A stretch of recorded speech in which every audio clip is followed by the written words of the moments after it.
요한계시록 2장 10절의 말씀을 찾겠습니다. 너는 장차 받을 고난을 두려워하지 말라. 볼지어다 마귀가 장차 너희 가운데에서 몇 사람을 오게 던져 시험을 받게 하리니 너희가 10일 동안 환난을 받으리라. 내가 죽도록 충성하라. 그리하면 내가 생명의 면류관을 주리라. 아멘. 죽도록 충성하라는 제목으로 요한계시록 2장 10절의 말씀을 통해서 우리에게 주시는 하나님의 은혜를 함께 나누기를 원합니다.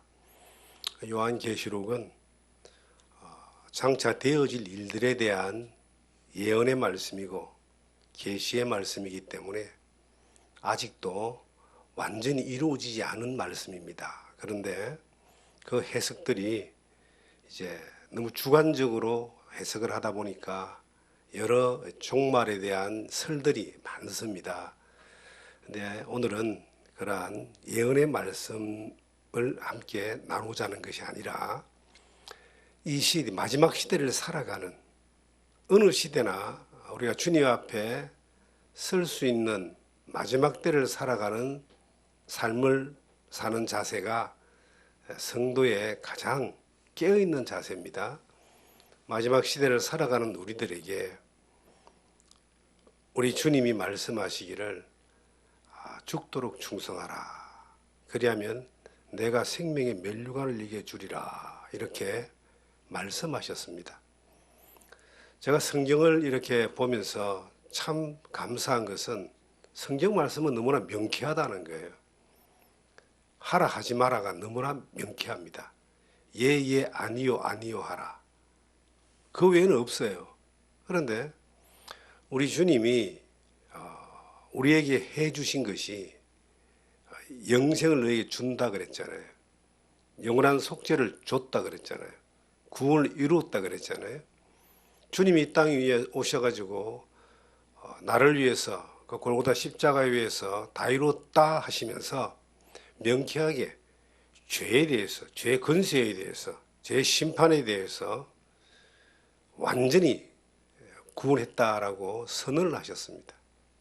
다 이뤘다 그러셨어요. 그리고 부활하셔서 40일 동안 제자들과 함께 계시다가 승천하시면서 내가 다시 오겠다. 예수님의 그 재림을 약속하셨습니다. 애매한 내용이 하나도 없어요. 이 세상의 수많은 학설들은 주장은 다 다르지만 정말 애매모호합니다. 성경만이 진리고 확실한 정답인데 예수님이 이 땅에 오셔서 나를 구원해 주신 의도가 뭘까요? 저는 근간에 많은 생각을 합니다. 주님이 나를 구원해 주신 의도가 뭘까? 그냥 죄 용서받고 천국 가는 것, 그게 1차적인 의도이겠지만 우리가 이 땅에 살잖아요. 이 땅에 사는 날 동안 주님은 우리에게 명령을 하십니다. 기본적인 것은 서로 사랑하라 그러거든요. 그리고 지상의 명령이 땅끝까지 복음을 전하라 그랬습니다. 이것은 주님의 말씀이기 때문에, 명령이기 때문에 예수님이 다시 오시는 그날까지 변하지도 않고 바뀌지도 않습니다. 끝까지 가는 거예요. 그리고 그 명령을 따라서 주님이 각 사람을 평가하는 겁니다. 우리가 주님 앞에 설 날이 왔을 때에 무엇을 가지고 우리가 주님 앞에 평가를 받을 것인가? 그리스도의 심판대라고 표현되어 있는 그 의의 심판대에서 우리가 살아온 삶에 대해서 주님이 평가를 하는 거예요.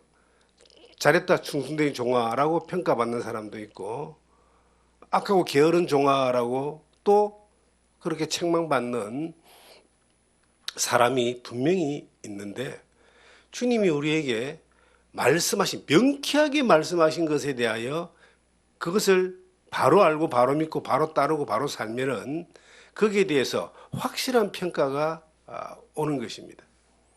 오늘 이 말씀에는 충성하라, 그것도 죽도록 충성하라 그럽니다. 도대체 이게 주님이 우리에게 충성하라 하는 건 명령이거든요.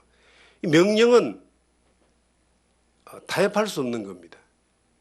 그리고 명령은 따르든지 안 따르든지 뭐 그것은 본인의 선택이긴 하지만 주님 앞에 설 날이 있는 사람들에게는 이것은 우리가 주님을 앞에서 평가받는 기준이 되거든요. 그 기준을 이 땅에서 잠깐 무시한다고 봅시다.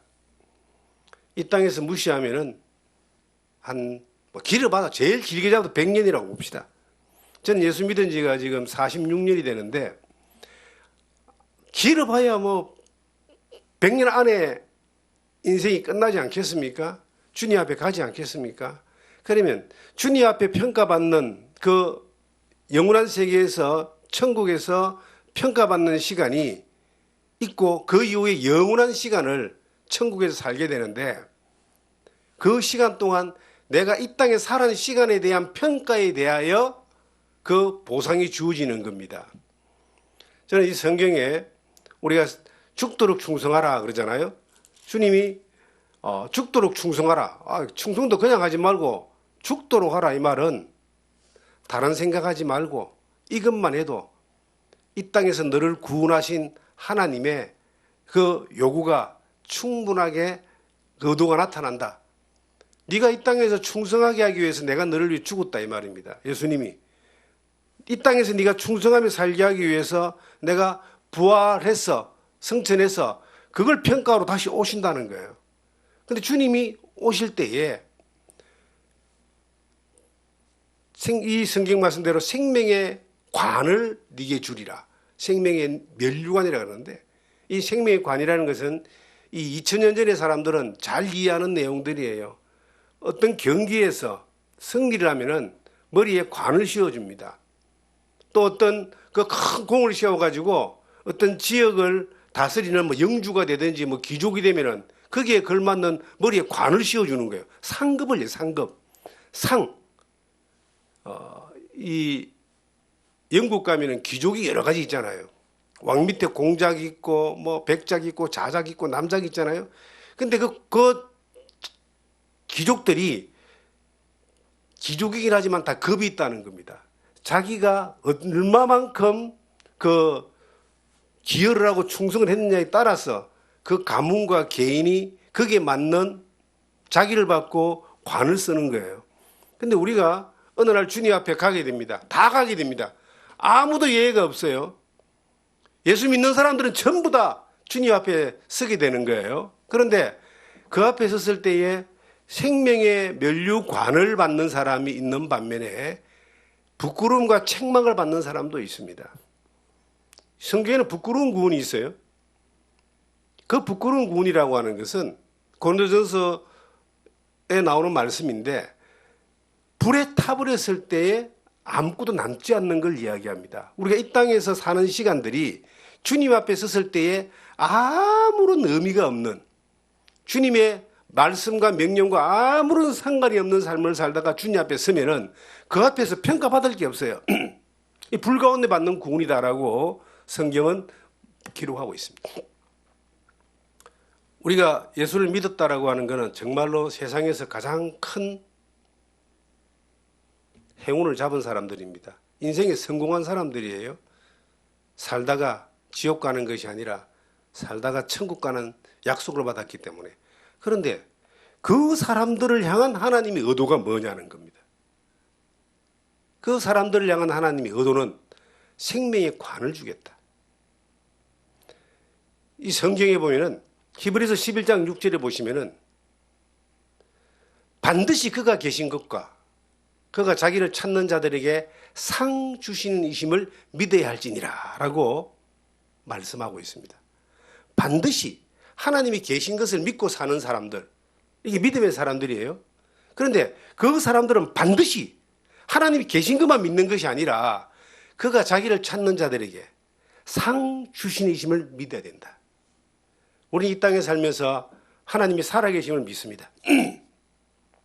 이 땅에 살면서 예수 그리스도가 나를 위해서 그 피 흘림의 보혈의 은혜로 죄 용서받고 구원받은 걸 믿습니다.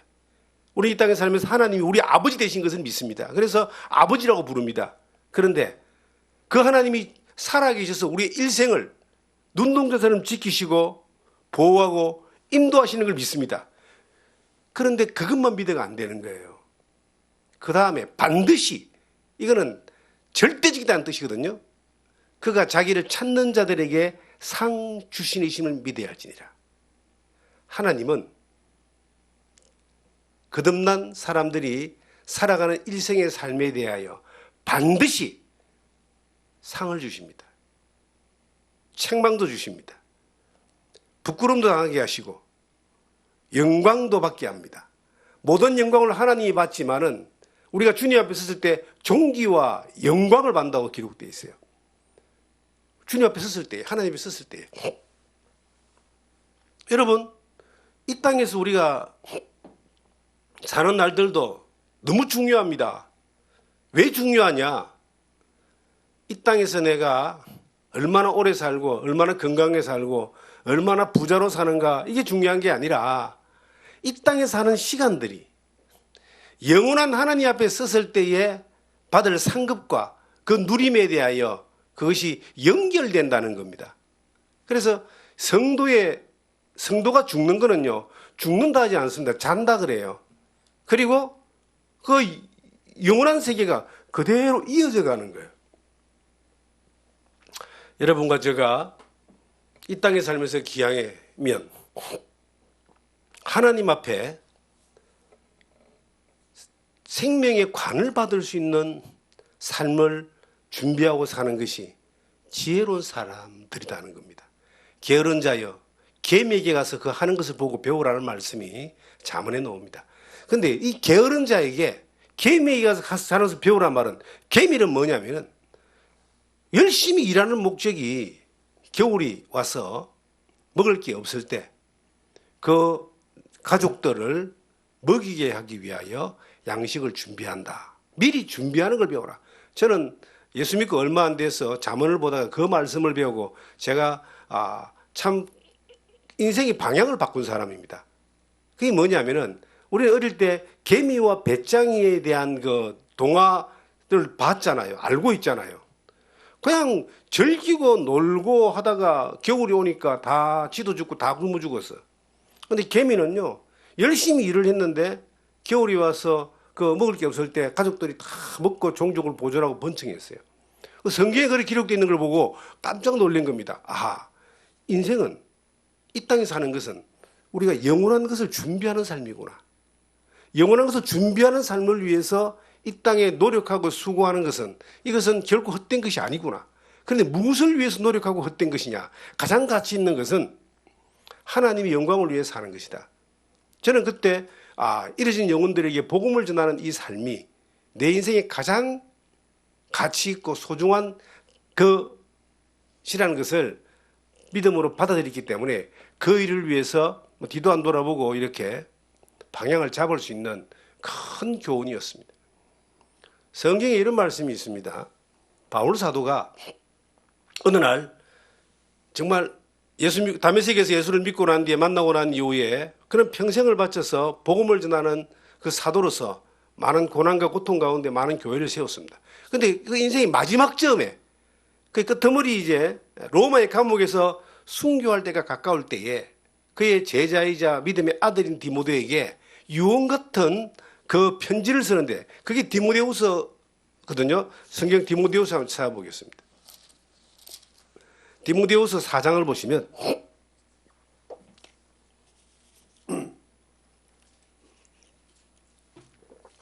4장 7절에 보시면, 나는 선한 싸움을 싸우고 나의 달려갈 길을 마치고 믿음을 지켰으니 이제 후로는 나를 위하여 의의 면류관이 예비되었으므로 주 어려우신 재판장이 그날에 내게 주실 것이며 내게만 아니라 주의 나타나심을 사모하는 모든 자에게도니라.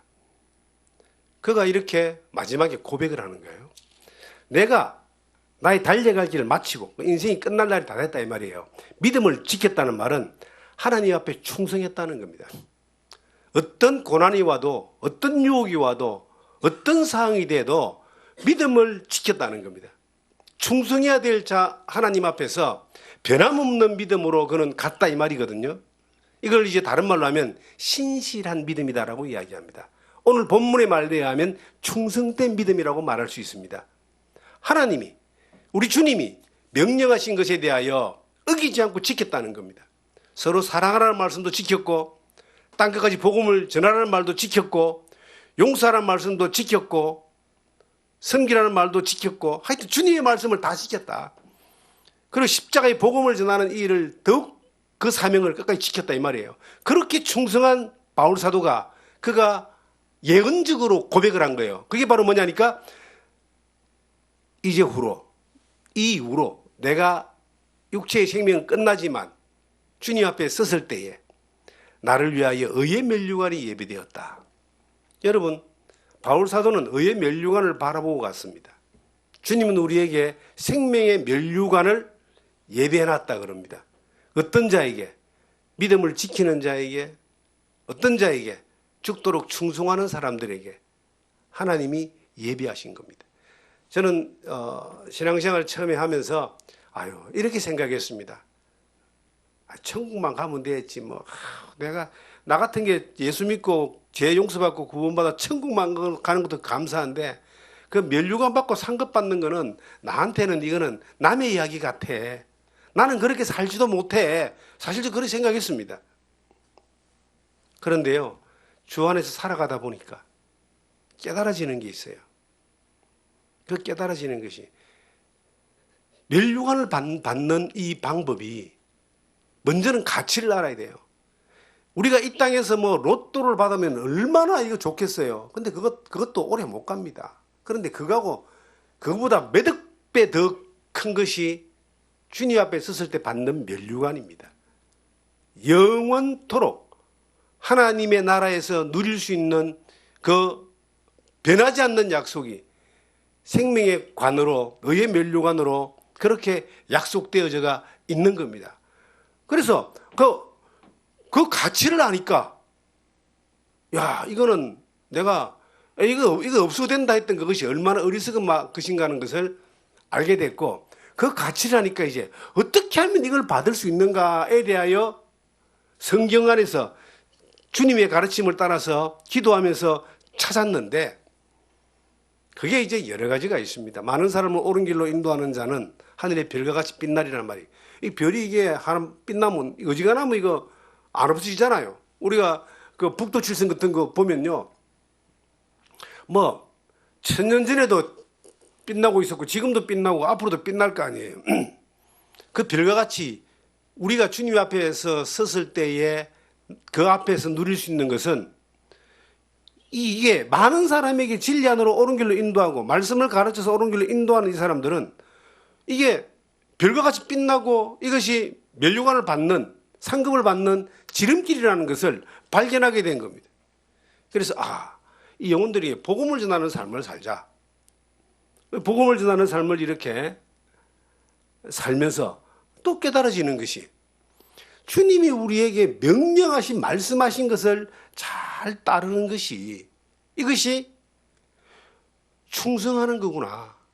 여러분, 말씀을 가르치고 복음을 전하고 목회하는 이것이요, 얼마나 하나님 안에서 칭찬받을 수 있는 일이고, 또 바울 사도처럼 이후로 나를 위하여 의의 면류관이 예배됐다라고 확신하게 이야기할 수 있는 주님이 주시고자 하는 상급의 공식이고 방법인가라고 하는 것을 성경을 알아가면서 더 배워간 겁니다. 디모데후서 여기 찾은 김에 한 장을 앞으로 당겨보시면 2장이 나오는데, 2장 2절에 보시면 또 네가 많은 정인 앞에서 내게 들은 바를 충성된 사람들에게 부탁하라. 그들이 또 다른 사람을 가르칠 수 있으리라. 여러분, 이게 얼마나 놀라운 면류관을 받을 수 있는, 상급을 받을 수 있는 방법인가. 예수님이 바울에게 가르쳤어요. 바울이 디모데에게 가르쳤어요. 디모데는 충성된 사람에게 가르쳤어요. 충성된 사람이 또 다른 사람들을 가르쳐서 그 사람들이 또 가르치게 하는 이것이, 이게 이제 교회고 교회 공동체의 그 목회자가 해야 되는 일이고 목회자가 누릴 수 있는 상급입니다. 충성된 자는 어떤 사람인가?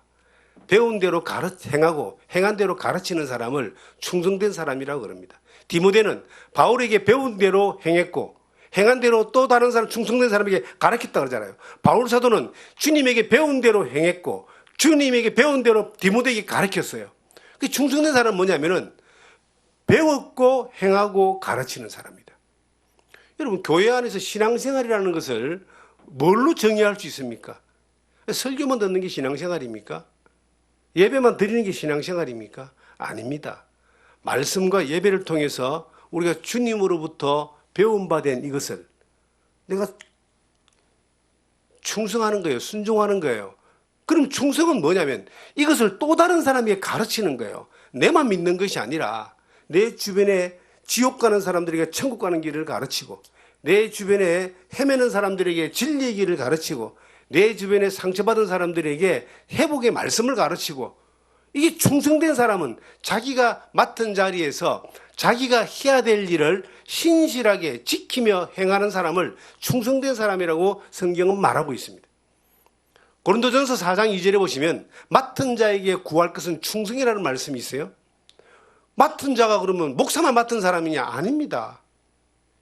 교회를 지체로 이렇게 비유하시는 하는데 이 지체는 눈도 있고 코도 있고 팔도 있고 머리도 있고 발도 있잖아요. 이 뭔 말이냐면은 역할이 다 다르다는 거예요. 목사는 목사로서의 부름받아서 맡은 일이 있습니다. 기도하고 말씀 전하고 말씀을 가르치는 겁니다. 그 일을 열심히 해야죠. 하나님 말씀 안에서 배운받은 것들을 내가 따르고 행하고 가르치는 일들이 목사가 해야 되는 충성된 일입니다. 특별히 저는 복음을 전하는 잃어진 영혼들에게 복음을 전하는 그 일은 내가 심장이 멎는 그 순간까지 주님 앞에 부름받는 그 순간까지 당연히 해야 될 그건 사명이고 은사고 이것은 내가 충성해야 될 가장 중요한 일이라는 것을 변함없이 가지고 있습니다. 그런데 여러분들은 어떻습니까? 목사가 아니잖아요. 그럼 여러분들은 맡은 일이 뭘까요? 맡은 게. 내 가정을 맡았고 내 자녀를 맡았고 내 직장을 맡았고 내 건강을 맡았고 내 삶의 주변 사람들을 맡은 거예요. 하나님 맡겨준 거예요. 그럼 그들에게 내가 뭘 해야 되는가? 그들에게 예수 믿는 사람으로 내가 사는 거예요. 보여주는 거예요. 그리고 내가 주님으로부터 받은 바 된 것을 몸으로 행하면서 그들에게 가르치는 겁니다. 전해주는 겁니다. 말로만 가르치는 것이 아니라 내가 맡은 일이 있잖아요. 직장에서, 가정에서 뭘 맡았습니까? 주님이 맡겨주신 것들에 대하여 충성하는 겁니다. 나는 큰 일을 못하는데 여러분 목사도 큰 목사가 있고 적은 목사가 있잖아요. 큰 교회 목사가 있고 적은 목사가 있고 우리는 산골짜기 목사가 있고 더 시골에 있는 목사도 있고 저 외국에 나가서 선교하는 목사도 있고 그럼 그들이 다 같은 목사지만 자기가 맡은 일이 다 다릅니다.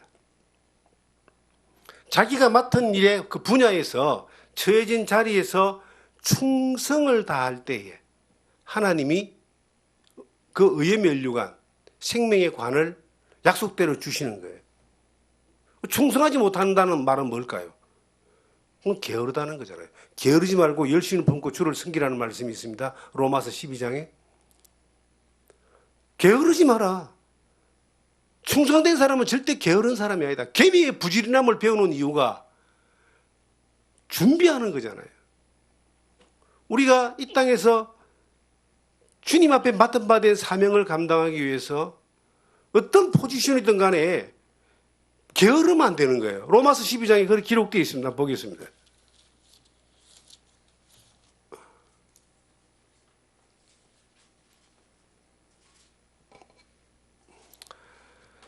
(11절을) 보면요. 부지런하여 게으르지 말고 열심을 품고 주를 섬기라. 로마서 12장 11절인데 섬기라는 말은 또 다른 말로 하면 충성하라 이 말이거든요. 시킨 대로 하라 이 말이잖아요. 근데 어떻게 해야 되느냐? 부지런하게. 게으르지 말고 열심을 품고 자기가 맡겨진 일들에 대해서는요, 최선을 다해야 되고, 충성을 다해야 되고, 부지런해야 되고, 그리고 다른 생각을 가지면 안 된다는 겁니다. 성경은 너무나 명쾌하게 말하고 있거든요. 게으르지 말고 열심을 품고 주를 섬기라. 열심이라 말은 열정이라는 뜻입니다. 저는 제가 30대, 20대, 30대, 40대보다 지금 열정이 식었다는 것을 저는 인정을 합니다. 나이가 먹으니까 열정이, 몸도 식어지고 열정도 식어지고, 그런데 내 주변에 보시면요, 열정이 막 나이가 내보다 더 많은 사람들이요, 목사님들이 막 열정을 가지고 막 해외 선교 간다 그러고, 뭐 열정 가지고 뭐 하는 거 보면요, 야, 참 반성해야 되고 내가 참 많이 회개해야 되겠다 하는 생각을 할 때가 있습니다. 주님으로부터 받은 바 된 이 맡아진 것은, 직무는 이게 평생 죽을 때까지 가는 건데, 주님 오시는 그날까지, 바울사도가 감옥에서 내가 달려갈 길을 마칠 그때까지 이거는 그 열정이 식지 않았는데, 야, 나는 왜 이렇게 열정이 좀 이렇게 식어갈까 하는 마음을 가지니까, 그걸 하나님이 알게 해주시니까 정말 하나님 앞에 몸부림을 칩니다. 그 맡겨진 일들에 대하여 충성을 다할 수 있는, 그 열심을 품고 열정을 가지고 충성을 다할 수 있는 마음을 내게 그대로 주시옵소서. 그 다윗은 구원의 즐거움을 회복해 달라 그랬는데, 그 구원의 즐거움은 날마다 그 기쁨으로 나오는데요, 이 충성하는 그 열정은, 이게 저는 개인적으로 조금씩 식어져 가는 것들을 이렇게 볼 때에, 야, 이게 왜 그럴까 하고 생각을 해보니까, 그게 욕심이, 이 상급에 대한 욕심이 그만큼 식어지니까 그런 것 같다는 생각을 제가 해봤어요. 내가 지금 갈 날이 더 가깝잖아요. 이제 살아온 시간보다 이제 앞으로 주님 앞에 갈 날이 훨씬 가까운데, 한번 마라톤을 뛰다 보면요, 처음에는 힘있게 가다가 나중에 되면 힘이 들잖아요. 숨도 아프고 힘이 들고 숨이 아픈데 왜 달립니까? 골인을 해야 되고 메달을 받아야 되니까 달리는 거거든요. 지금 제가 그런 입장인 것 같아. 골인 지점이 막 다가오는데 너무 숨이 차고 그냥 막 그 피곤하고 힘드니까, 아유, 좀 천천히 갈까, 걸어갈까, 이런 어떤 저 상황이 아닌가를 제가 돌이켜 생각해 봅니다. 그런데요, 정말 그 앞에 상급을 바라보고 수많은 믿음의 선진들이 달려갔잖아요. 반드시 자기를 찾는 자들에게 상 주시심을 믿어야 할지니라. 여러분, 반드시 우리 모두는 주님 앞에 서게 됩니다. 근데 어떤 기준을 가지고 주님이 상을 주시냐는 거예요. 큰 일을 하고 막 놀라운 일을 하고 그런 기준이 아닙니다. 맡겨진 자리에서 충성을 다하는 기준이에요. 일이라고 하는 거는요, 하나님 아니고 세상 사람들도 놀라운 일들을 많이 할 수 있습니다. 세상 사람들도. 지금 그 정말 놀라운 게 뭐예요? 지금 인공지능이 AI 시대가 와가지고, 저는 그 관심을 잘 안 두려고 하는데도 지금 대부분의 많은 것들이 지금 휴대폰으로 뭔 질문을 하면은 인공지능에서 다 대답해 준다 그러잖아요. 이제 그 글 쓰는 사람들도요, 스토리만 딱 쳐놓으면은 지가 알아서 다 해가지고 내준대요. 작곡작서도 이제 그렇게 한다는 거야. 우리가 상상하지 못하는 시대에 지금 살고 있는데요, 사람도 그렇게 하는 거예요. 사람도. 인공지능이 인공지능을 만드는 시대가 올 것이다. 상상도 안 해왔던 그러한 시대가 올 거라고 지금 계속 예측을 합니다. 사람도 놀라운 일을 하는데요, 사람을 지으신 하나님은 말씀 하나로 더 놀라운 일들을 우리에게 이루기를 원하시는 거예요. 우리가 뭘 쫓아가야 될 것인가? 하나님의 말씀을 쫓아가는 것이 가장 후회하지 않는 삶을 사는 것인데, 그것은 충성된 삶을 사는 겁니다. 어떻게? 작은 일부터 충성해야 된다. 성경은 그렇게 말하고 있어요. 마태복음 25장을 보시면요, 마태복음 25장입니다. 그 유명한 달란트의 비유에 이렇게 말씀하고 있습니다.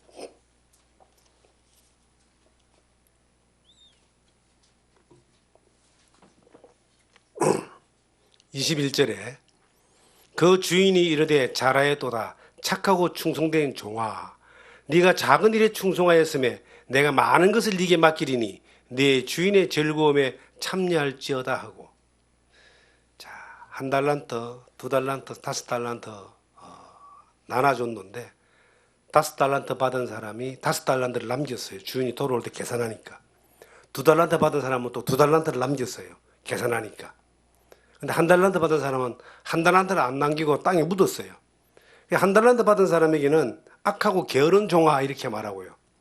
26절에 1달란트 25절부터 두려워하여 나가서 당신의 달란트를 땅에 감추어 두었나이다. 보소서 당신의 것을 가지셨나이다. 그 주인이 대답하여 이르되 악하고 게으른 종아 나는 심지 않은 데서 거두고 해치지 않는 데서 모으는 줄 알지 네가 알았느냐. 뭐 쭉 나오는데요. 하여튼 우리가 달란트를 은사라고도 하지만 예수 믿는 모든 사람에게 동일한 1달란트는 기본적으로 가지고 있는데 2달란트, 5달란트 가진 사람들이 이걸 가지고 장사를 해가지고 남겼다는 거예요. 하나님이 맡겨준 것들에 대해 충성했다는 겁니다. 그러니까 그 주님이 오셔가지고 착하고 충성된 종아하고 주인의 즐거움에 참여하게 한다. 우리가 어느 날 주님 앞에 갔을 때에 착하고 충성된 종아라고 칭찬받으려면 내가 가진 바 된 맡겨진 그 일에 대하여 충성을 해야 됩니다. 그런데 1달란트 가지고 땅에 묻어버린 사람은요, 악하고 게으른 종아가 그러잖아요. 구원이 어디 날아가는 건 아니지만 주님 앞에 섰을 때 부끄러움을 당하고 책망을 당합니다. 그런데 여기 기준이 뭐라고 기록되어 있냐면 다시 21절을 다시 한번 읽어보면요. 그 주인이 이르되 잘하였도다 착하고 충성된 종아 네가 적은 일에 충성하였으면 내가 많은 것을 네게 맡기리니 네 주인의 즐거움에 참여하였는데 적은 일에 충성했다라고 기록되어 있습니다. 적은 일에 충성하는 것은요, 적은 일에 충성을 해도 하나님이 그 충성을 아시고 칭찬하시고 상급을 주십니다. 여러분과 저에게 적은 일이 뭘까요? 우리에게 작은 일이 뭡니까? 여러분 믿음 하나를 지키는 것도 작은 일입니다. 믿음 하나, 이 험한 세상에서 이 세상의 풍조가 강한 이 세상에서 흔들리지 않고 믿음 하나를 지키는 이것도 작은 일입니다. 또 뭐가 작은 일일까요? 여러분 몸뚱아리 하나 잘 관리하는 것도 작은 일입니다. 또 뭐가 작은 일일까요? 여러분 가정을 하나님 말씀으로 믿음으로 세워나가는 것도 작은 일입니다. 여러분의 사업을 하나님 앞에 믿음으로 받은 바대로 행하고 순종하며 하나님이 형통케 하시는 것들을 경영해 나가는 것도 작은 일입니다. 더 작은 일은요, 여러분의 신앙생활하는 이 교회 공동체 안에서 하나님이 나에게 맡기진 일들에 대하여 충성하는 것도 작은 일입니다. 작은 일에 충성하지 않는 자에게 하나님이 큰 일을 맡기지 않는다는 겁니다. 작은 일에 충성한 자들에게 하나님은 큰 일도 맡기신다 그래요. 저는 이 말씀이 어느 날 이렇게 깨달아졌습니다. 옛날 청년 때에 막 믿음의 열정이 가득할 때 작은 일이 뭘까? 작은 일이 우리의 눈에 보이는 소소한 것들을 작은 일로 처음에는 생각했는데 나중에는 이게 해석이 되는 게 내가 믿음을 지키고 그 말씀을 따라 살아가는 것이 작은 일이라는 것을 깨닫게 됐습니다. 주님이 내게 말씀하는 거 하나 못 따라가면서 도대체 뭘 한다는 겁니까? 하나님이 우리를 통해서 큰 역사를 이루어 주기를 원하시는데 어떤 사람을 통해서 큰 역사를 이루시는가? 가장 큰 역사가 영혼을 살리는 일입니다. 작은 일에 충성하는 자에게 그 일을 맡겨주시는 거예요. 하나님이 어느 날 우리를 부르시는 날들이 점점점 가까워져 오고 있습니다.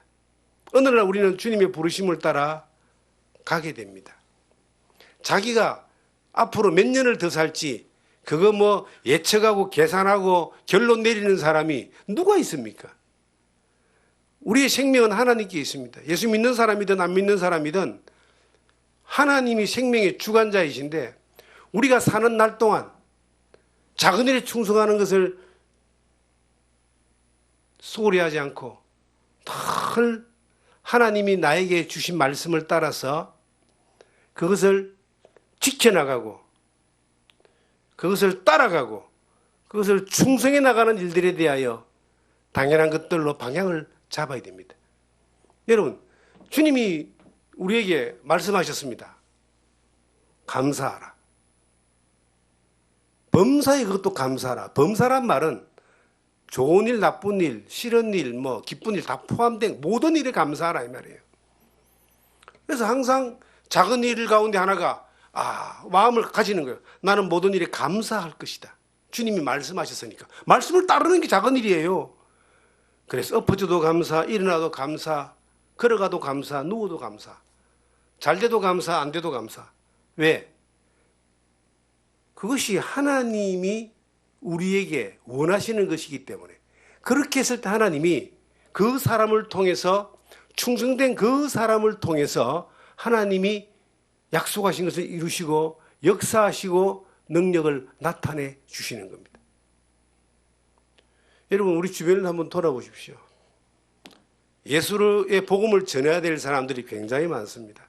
요즘 하도 이상한 것들이 날뛰고 이래가지고 참 다른 사람들에게 복음을 전하고 말씀을 전한다는 것이 쉽지 않는 시대지만 내 주변에 나하고 알고 있는 사람들에게 나를 아는 사람들에게 나를 만나는 사람들에게 우리가 이 입을 벌려서 하나님 말씀을 전달해 주는 이것을 게을리해서는 안 됩니다.